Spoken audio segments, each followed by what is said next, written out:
Welcome to the third video in the series of videos where I rank every single Garfield comic by year, this year being 1980. I'll briefly go over the ranking criteria. F tier are the comics that I don't get or don't like, D tier are the ones that are the comics of all time, C tier ones are okay, B are good but not amazing, A are the ones that make me exhale from a nostril, and S are the ones that I actually laughed at. And for the first time, and hopefully there'll be more in the future, there are no F tier comics. Yeah, the worst ones are just D. So we'll just have to see how they stack up for this year. So let's get started.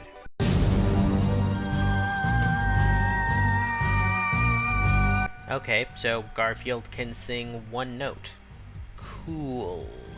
John, Lyman, and Odie may not be able to see a Garfield, but the millions of people reading it sure can. I've always hated when in certain romance movies or TV shows where there's one character who's sort of fumbling the moment with the girl and someone else has to say, "Kiss her!" I don't know, I just never really liked that, not even when Phineas and Ferb did it.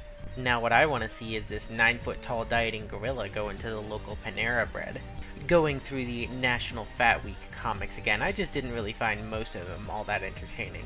You know, for years as a kid, I always thought Garfield was referring to an actual sandbox, like the ones the kids played in, and I was really confused by it. But as it turns out, he's referring to litter boxes, which makes me wonder why he didn't just call them that. Is there a reason why Jim Davis calls them sandboxes instead of litter boxes? I have no idea. I guess Garfield's grandpa is kind of a tool, but he's also a boomer, so I guess it makes sense. I much prefer the comics If Garfield Must Bully Odie, where there's actually a joke around it rather than him just doing it. This setup is just a little too long for my liking, personally. Hot take, but I don't really think Bacon is all that amazing, and I don't really care for jokes about it. I mean, it's good, but I just don't want it on everything like some people. Sometimes the comics where Garfield is in love with himself are entertaining, and sometimes they're April 19th, 1980. I mean, John is tall enough to be able to see Pookie on the other side of the toaster, so, sure, Garfield. I guess near human-like lifespans are pretty common in Garfield's family. Well, I guess this kind of makes sense given the fact that this is the last time we will ever see this character. But I mean, Garfield doesn't even like chasing mice, so why would this work? Yeah, whatever. Unfortunately for Garfield, you can't take sick days when you're a pet. This one isn't so bad, but it's just kind of a setup for the comics to come that are much better. This one is mostly solo, because the other ones in this same arc are much funnier. I know weather apps didn't exist at this point in time, but John, you could have just looked outside and saw that it was about to storm and just told Garfield that. It's a little weird that John is asking his cat to do this kind of thing, but yeah, I think Garfield's response is pretty justified. I mean, I get the joke, he doesn't want to call them animals because he thinks it'd be an insult, but I just didn't find it that funny. And here we have the Curse of the Fleas. I do appreciate the pun here, with dips both referring to stupid people and, lower points in your life, but, I feel like there could have been a better setup. I mean, I don't have a teddy bear, so I can't really relate, but also, yeah, I really wouldn't want dog drool on anything. I don't know why John is really getting on his dad's case here, it's not anything that crazy. I mean, this one isn't even really that bad, it's just, not that great. So, John says that he had to drag himself home with his lips, which I guess it could be an exaggeration, and I'm gonna assume so, because, he's clearly standing upright, and he wouldn't have been able to slam the door if he was not upright in some form, so I don't know, I just kind of don't really get this one.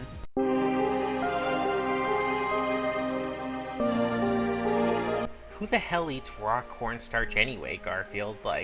That's the most diabolical thing that you've ever said, I think. I suppose it can be good to have an outlet, but I think this maybe wasn't the right one, Garfield. Garfield's grandfather truly is a boomer, it seems.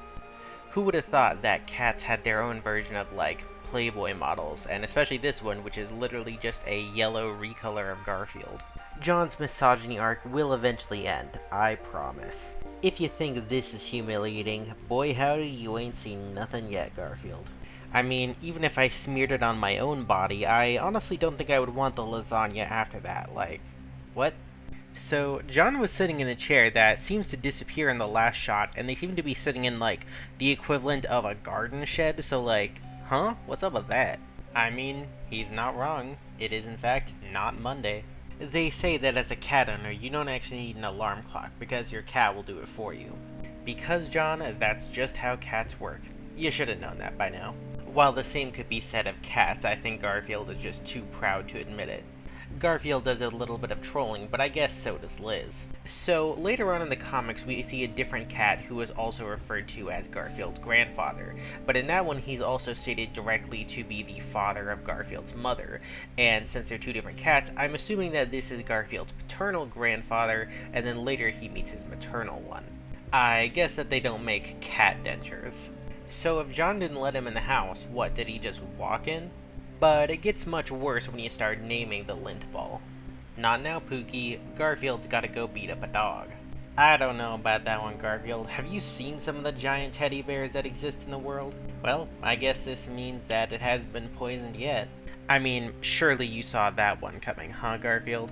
I appreciate the effort that really goes into Garfield being annoying here. Good to know that Garfield can exercise some discipline on himself sometimes and really make sure he keeps up his mean streak. Well, Garfield, you gotta give Odie at least a little bit of credit that he's at least trying to be intimidating. Actually, Garfield, I think that would be down to his knees in this case. It's kind of funny how a lot of the early cats and dogs that aren't Garfield and Odie just ended up being a basic recolor of Garfield and Odie, huh? While disgusting, this is actually really good advice if you ever visit a farm. Well, with a bit of diet and exercise, you can really teach John your mind, Garfield. Empty threat there, John. We all know what happened the last time that you tried to get Garfield declawed. Simple yet direct. Garfield's got that communication thing down pat, huh? I would not be complaining if I had dragged myself into this one, Garfield. Well, it's not like John usually wants to bring Garfield along, it's more just that Garfield sneaks along and John has to deal with it. And John doesn't feel the breeze on his back, I guess. Well, you know what they say, it's a part of the circle of life. Yeah, Garfield's not an evil spirit, John. Come on, dude. This is where the confusing nature of Garfield's age comes in, because he's not even 2 according to the comics at this point, but like, he clearly was not like just born on the very first comic that we see. We know he had a history before that, so I don't know. It's a little bit confusing at what Garfield's real age is. Despite his size and weight, Garfield can be quite sneaky whenever he wants to. I mean, they say if you're gonna lie, you should lie big, but that might have been a little bit too big of a lie, John. Instead of cute, maybe you should go with, really cool, John. Just a thought. Never ignore a cat who's desperately craving attention. Oh, Nermal, you are really gonna regret that the moment that John turns his back. A cliché he may be, Garfield, but a happy cliché. I suppose that John did not hear the noise of Nermal hitting the ground, did he? I mean, he seems to have his claws out regardless of his mood, so I think it's kind of a lose-lose for John. I guess you better know what you're signing up for when you get a cat, huh? In case you didn't know, I looked it up, and fleas cannot really live on humans for any significant period of time. I would say that self-pity is actually a downgrade instead of a lateral move. I don't know, I kind of always figured that Garfield wouldn't mind it being so boring. This is very true, Garfield. It does take a lot less effort to stay bored. Well, obviously, John, he's trying to get a better Wi-Fi signal and... oh wait, the internet didn't exist at this point. I feel like John's hands are drawn just a little bit weirdly in this comic for some reason, and I can't really place it. Well, I suppose that's certainly something, Garfield. I think John here is being pretty reasonable, and yeah, Garfield, that's disgusting, dude. I guess even stars have to suffer sometimes to keep up with their brand. You know, you'll see this going forward, but John is pretty much always eating, like, this exact meal, like, every single day. That was like 3 flowers, Garfield. That can't have been that filling. To quote Roadhog, violence is usually the answer. You heard it here, eating food is patriotic to America. A bath which he apparently willingly took, so he's willing to take one in John's bathtub, but not his own little wash tub. Okay then. I guess Garfield's love for winning supersedes his fear for baths. It's almost like John is some sort of psychic or something. How do you know Garfield was thinking that? And also no banana or orange. That waiter has the look of a man who has seen owners try to bring in their pets and disguise them in really poor ways before. You may gripe now, Garfield, but we all know that you actually enjoy going to the farm. The quickest way to Garfield's heart is with a nice good meal. Given where animal thermometers are usually put, I think I understand why Garfield complied here. While his first few points could certainly be debated with other animals, I guess I'll give him some credit on the screen door thing. Well, John, I think you really should have known how Liz was going to react at this point. Just as 1980 feels about the same for Garfield, this comic feels pretty similar to a lot of others. I mean, you're basically as big as the bag Garfield. If you can fit inside it, chances are there's nothing in there. So does that mean that everybody who loves fishing is secretly a cat? I knew those little jerks were doing it on command. Trust me, Garfield, as someone who had some particularly bad acne in his teenage years, yeah, you really do have it good. As long as you stay hidden and you make it sound like a snake, you might actually be onto something here, Garfield. How did his paint footprints go from white to black? Shouldn't they be red there since the table underneath is red, or... And welcome to the very first appearance of Arlene, Garfield's on-again and off-again love interest. More like, it's not nice when Mother Nature fools with you.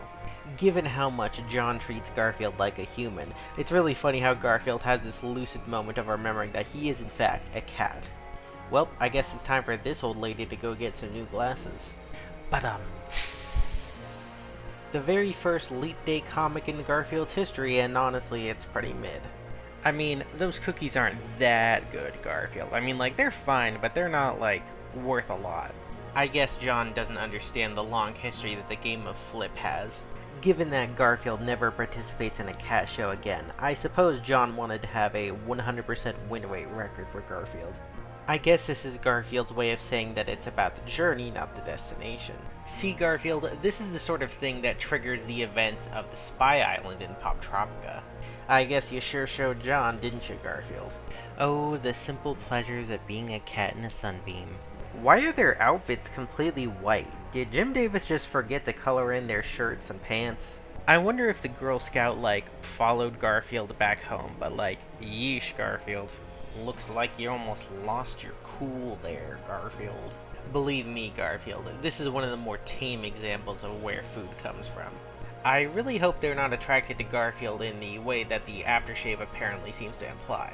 It's weird to think that this apparently used to be a big trend for restaurants back in this era, and nowadays it's really only Sonic that does it, and only at some locations. I feel like both of them actually kind of have a point here. I wouldn't want to do either activity. I'm pretty sure the first segment of Garfield and Friends is based on this comic. You know, there's something to what Garfield says here, although I've eaten some pretty bland foods that are definitely not diet food. I mean, I would say that dogs are really the exception when it comes to coming when their name is called. Most animals are just not going to recognize that they even have a name.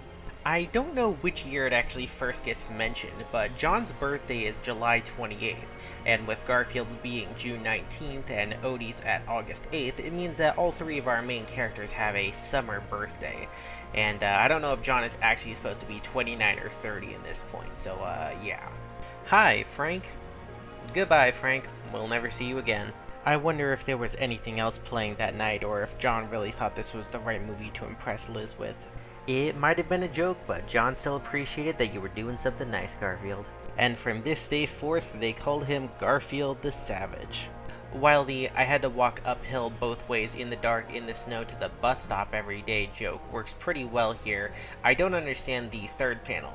What does he mean, would you believe across the street to spook a chicken? It just feels grammatically incorrect and just doesn't make any sense. Sometimes you're not really ready to have those conversations with your parents, I guess. And it seems the Caped Avenger forgot to hold down Z so he could do a long jump. Explain to me in what way you actually just secured the bathroom. Okay, but actually, why did Lyman think that would work? What mice does he know that would be attracted to a mousetrap by lasagna? Everyone, post your favorite sheep jokes in the comments below. The rare font change in this Garfield comic gives it at least a little bit of intrigue. Well, he's a little confused, but I guess he does have the spirit. Well, I guess Garfield's going to hell. This comic is literally me when I watch a top 15 scary videos video narrated by Chills at 3 in the morning right before I go to sleep. But personally, I wouldn't recommend doing it while you're still outside. Well, you heard it here, lady cats. Garfield does not like to be pegged.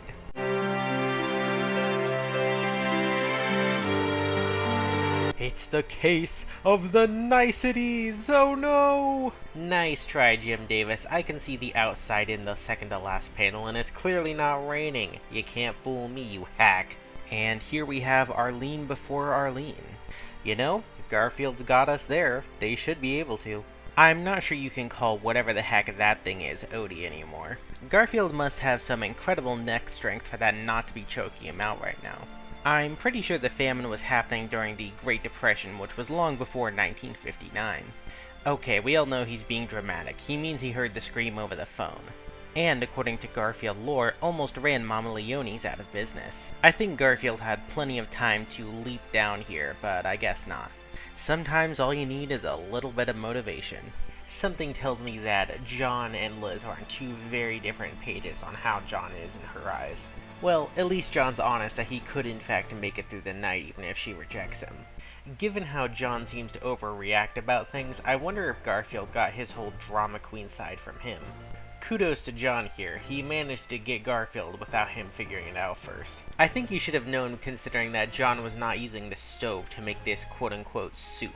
Fun fact, it has been stated multiple times in the Garfield comic canon that this is actually Garfield's 8th life, and he has lived 7 others before this comic strip version of him. Well, so much for the sludge monster. Thanks for ruining the bit, John. That is always the first thing to go on a diet. Unfortunately for Garfield, most of us have to work for a living. That is some pretty crazy scratching that Garfield managed to get done so quickly. Bro did not pass the mirror test. Beware the wrath of Odie, Garfield. Beware his wrath. Garfield, this is why you're supposed to memorize the script before the comic strip starts. I'm not sure if Garfield is trying to say that John was close, or if he was trying to get something else, and if so, I'm not sure what that something else would have been.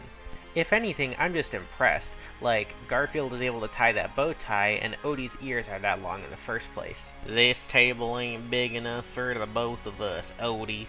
Unfortunately, the movie studio for Actor Cat did not hire a convincing enough stunt double, so everybody saw through it. No, really. Why did John dress up the dummy like that? Also hidden security cameras that they used just to troll you. He got you again, John. He got you again. I mean, you look like you were invested in it while it was actually happening. I wonder if John's traumatized look is because of Garfield, or maybe he was in the middle of some crazy nightmare. While it may not have been very graceful, Garfield at least did have the upper body strength to lift himself up like that. I mean, John, I think it was pretty obvious what Garfield did. Is that really muscle, Garfield? I mean, isn't it all fat? Something tells me that Garfield really loves presents. What do you guys think? Now, how the heck is that happening? Are Garfield's lips just stuck or something? Garfield's pretty good to know exactly where John's face will be placed in the morning. Well, clearly it's for warming buns and oh. Imagine having pollen allergies. Couldn't be me, LMAO. He's slowly learning, John. Give him a few more years. Hey, in Garfield's defense, for him that probably is a brisk walk. Well, the best you can hope for in that scenario is that the dog has also been declawed. It truly is difficult being a cat and having to keep up with their demanding nap schedule. I mean, given his original setup as the kitten of John's parents, I'm sure he could have asked his parents if he could keep Nermal. Although, now that I think about it, that would technically make Nermal a farm cat, but I don't think we've ever seen Nermal on the farm. So, yeah, just something to think about. I mean, slobbering isn't used to endear themselves to humans, it's more used as a way to stay cool for dogs. Unfortunately, you can't really charge a cat for these kind of crimes. Well, guess we gotta sue him now, huh? You know what they say, yawns are very contagious. You just had to jinx yourself, didn't you, Garfield? And I'm glad I decided to do this ranking series. Yep. Where there's a will, there's a surprisingly sturdy rocking chair that doesn't collapse under Garfield's weight. I wonder how many tricks Garfield can do with his yo-yo bone. I don't know why the lady here looks a lot like Liz, but Monarch is asserting his dominance over Garfield. You would think that after Garfield touches it, then he would have just given up the chicken leg, but I guess John was feeling a little bolder today. Always be careful with your words around Garfield, John. Sounds like Garfield needs to start going back to his PAA meetings. That's Pasta Addicts Anonymous. Well, I guess that's one way to get free stuff off people. I can kind of relate to this one, Garfield. I would hate a birthday surprise party. You know, John, even if you had successfully trained Garfield to be a good attack cat and he had actually killed anyone on your command, I'm pretty sure you would have been responsible for the death, my guy. You would think that Garfield would have learned after the first time, but trust me, this is not the last time he will make this mistake. Well, on some level, I gotta respect that Garfield's willing to tangle with a truck.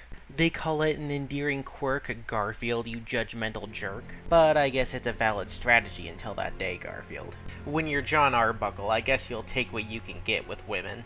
I wonder if Garfield is related to either the north-going or south-going Zax from the Dr. Seuss story. Props to Garfield for using his head here. Any chicken gun experts in the comments that want to tell me what model this is? It may not be a victory for Garfield, but Garfield at least knows that it's a victory over John.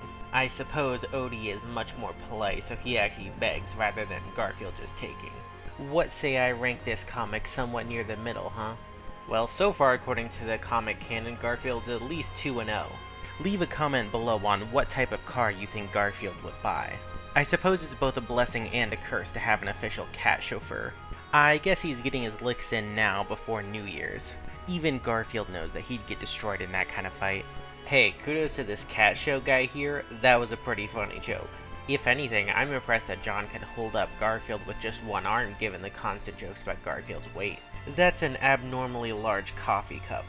I don't know, kinda looks decent on Garfield, John. Yeah, being ugly doesn't really get you anywhere, so I gotta side with normal. Well, looks like John's going hungry again this night. A rare moment where Garfield really didn't actually do anything wrong. John having a sudden realization of what that noise probably means. A rare moment of candor, I suppose. Yep, that's pretty much accurate whenever you have anything that's covering a certain part of your body and then suddenly it's not covering it. The itches all come in. Although Starbucks as a brand technically predates this comic by about 9 years, I feel like this comic predates the rise of Starbucks and the Starbucks drinks are not really coffee joke. I know that eventually John stops trying to get Garfield to Claude, but I can't remember if this is actually the last time it happens. An important lesson for Garfield, learning that not all birds are actually real. You do what you gotta do, I guess. What exactly was John expecting? What song did he expect Garfield to sing? Gotta admit, that is in fact pretty damn cool. A Pyrrhic victory for John perhaps, but a victory nonetheless. Quite ironic, given that Garfield is in fact a comic strip, and this comic is the very first iteration of Garfield Kart. Bit of an odd diet, I won't lie, Garfield, but I'll trust your expertise here. I like the variety of cats shown in this comic, and boy, that is one bendy table. In case you're curious, I actually looked forward to the comic strip on November 29th, 2000, and there is not a reference to this comic strip, so I guess not Garfield. Garfield does a little psychological warfare. Well, sometimes having good looks will get you further, Garfield. The third time? You're telling me there's a flea who's been drowned 3 times? I mean, hey, it's far from the most boring sport that you can watch on TV. You know, Garfield, that could count as aggravated assault, and I'm pretty sure you don't want to do the time for that. I'm sure there's fan art of this out there somewhere, and I really don't want to see it. I guess this is Garfield's first encounter with the potential 30 to 50 feral hog scenario. Given that he immediately shows up to tease John, I wonder if Lyman told Garfield to do this one off camera. Is this confirmation that Garfield's actually bisexual? Bro literally hates Mondays.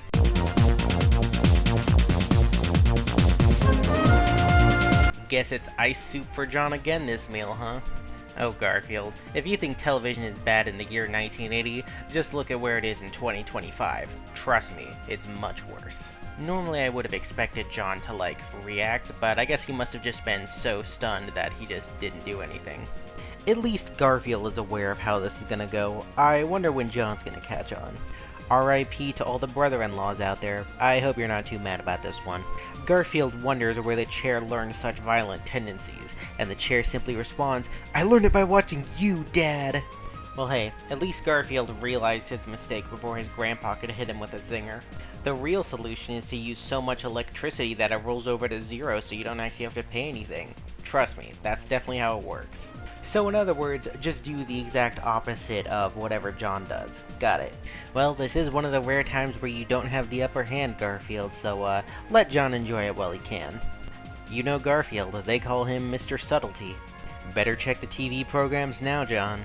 Or perhaps you get a creature called a cog.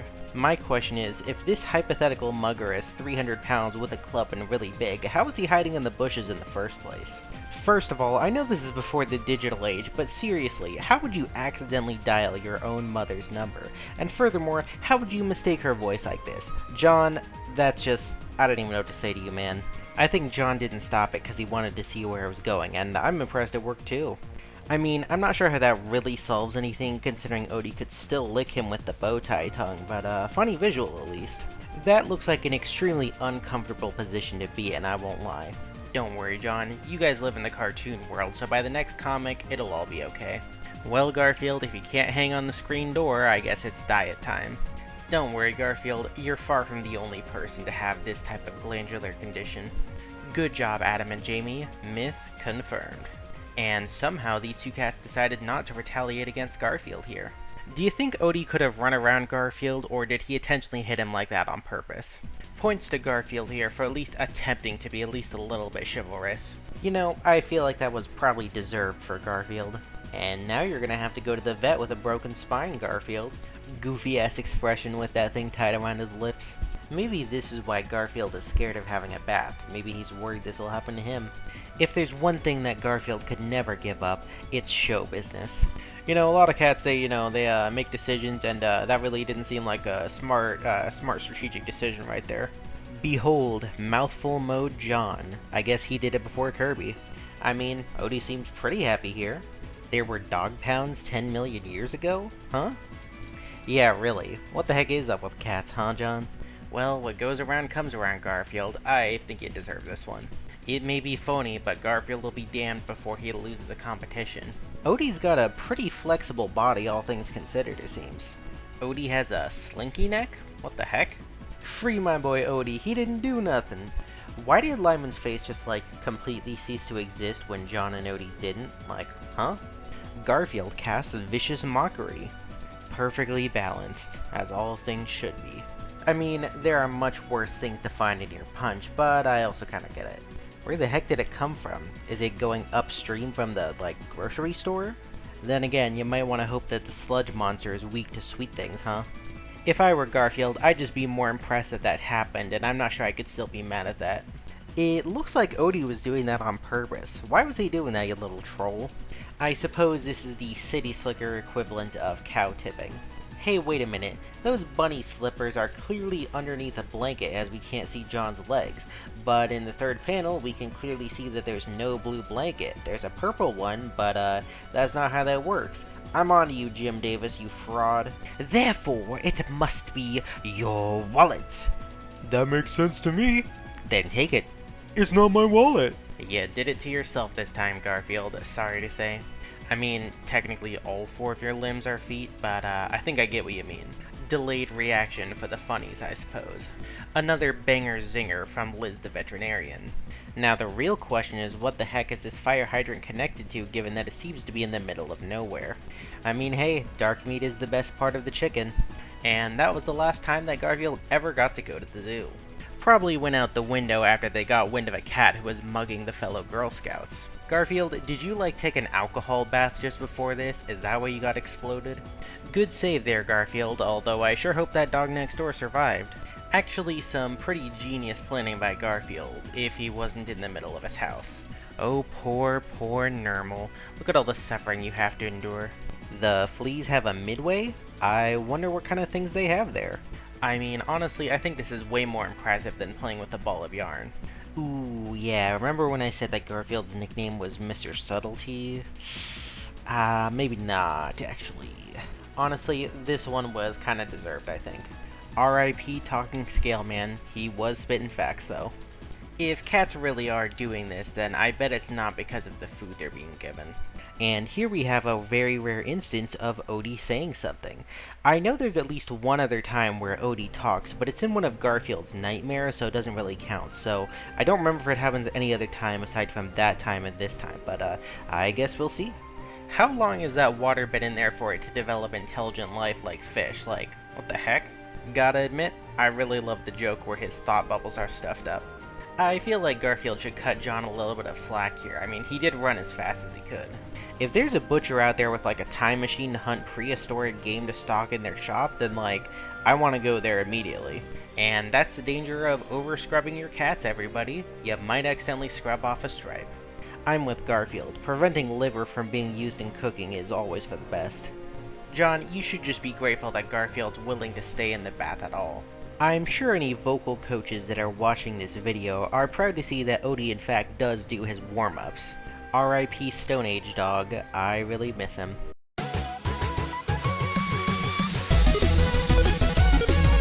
Well, Garfield, you did ask, and, pretty good zinger on Nermal's part. I don't know, I think this is kind of a good look on you, Garfield. It's the, natural windswept look. John played you like a damn fiddle, Garfield, and honestly, that's pretty funny. Only 1 out of 2, John. I'm afraid that you fail this test. Or, maybe just mixing up the flavor would do you some good, John. You would think that John would have, put a cushion under there, but I guess not. Those teeth are extremely disturbing, but also really funny in the third panel. Well, at least he hit his rebound really fast. Good on Garfield. I guess rodents or other small animals didn't exist yet according to Garfield history. Odie's face looking like that is just so silly. I love how stupid it looks. Given that John's plan should have been foolproof, yeah, that's pretty impressive that Garfield managed to do that. You won't believe the secrets that Nermal the kitten is hiding to maintain his looks. Who would have guessed that Nermal had such bounce to him? Why did he melt like that? Was, he just happy from Nermal being nice to him, or is he melting because he's glad Nermal is gone? What? It's just so ridiculous, the melted Garfield look. This kind of reminds me of the techno trousers from Waltz and Gromit the Wrong Trousers, because in that one too, there was a leash attached, and Gromit was supposed to sit on this scooter, so yeah, kind of the same thing in my head. If Jim Davis ever drops a Garfield-themed cooking book, this better be in it. I have no idea how John didn't see Garfield here, but that smushed look of his is pretty funny. I mean, I would argue that Nermal isn't even playing dress-up, so I gotta give this round to Garfield. What's wrong, John? Can't handle a little whimsy in your pets? And also it gets a placing in the S tier of this year. Well, John, you reap what you sow with a clever veterinarian like Liz. Raisins remain the one and only food that Garfield consistently hates. Funny story, well, I didn't grow up on a farm myself. My parents actually did buy, the meat of a cow once, when we were young, so for a couple years, anytime we had the meat that was stored in the freezer of that cow, we'd just say, hey, look, it's it's a burger made from that one cow. It was pretty cool. Sorry, Garfield, but you definitely deserve this one after everything you've done to Odie so far. I feel like Garfield would be great at, Dungeons and Dragons or just LARPing in general. He seems to have the mind for it. Like I said before, Garfield would be really great at LARPing. Honestly, I think this was a pretty justified crash out on John's part, and I love the amoeba-looking thing that Garfield becomes. I love the visual of Garfield with a tiny body and a giant head because it got all stuffed up. It's just so silly. I'm with you, John. That was the darnest thing I ever saw, but it was really damn cool. I love Lyman's expression in the third frame. He's just so done with this all. Yeah, I'm wondering the same thing, John. Where the heck did that find come from? Yeesh, Garfield, you don't need to go that far, but also, wow, surprised he got that mad over that. I feel like having hitmen in the phone book is probably the same thing as the rentahitman.com, where it's not a real thing, and then if you actually try to request the services, then the feds show up at your door. Garfield getting high and blacking out before waking up somewhere unfamiliar is definitely not something I would have expected in Garfield. Well, I believe this is official confirmation that Garfield lives in the same universe as The Legend of Zelda, so yeah, that's official now. Garfield is canon to Legend of Zelda, and vice versa. I love that Nermal seems to be totally on board with this one. Did he or Garfield think of it? And I'm glad that they're both doing it together. It's always nice to see these two getting along. I've seen this comic strip become a meme in several circles, and honestly, it's really great. So we have our uncontested best year yet. I guess this is when Garfield really started hitting his stride, and yeah, I think that's pretty awesome. I like the 1980 year. It had a lot of pretty good ones, and only a few kind of mediocre ones, so hopefully this continues. Not every year will be perfect, I'm sure, but we'll just have to wait and see. So until next time with the 1981 comics, I'll see you next time.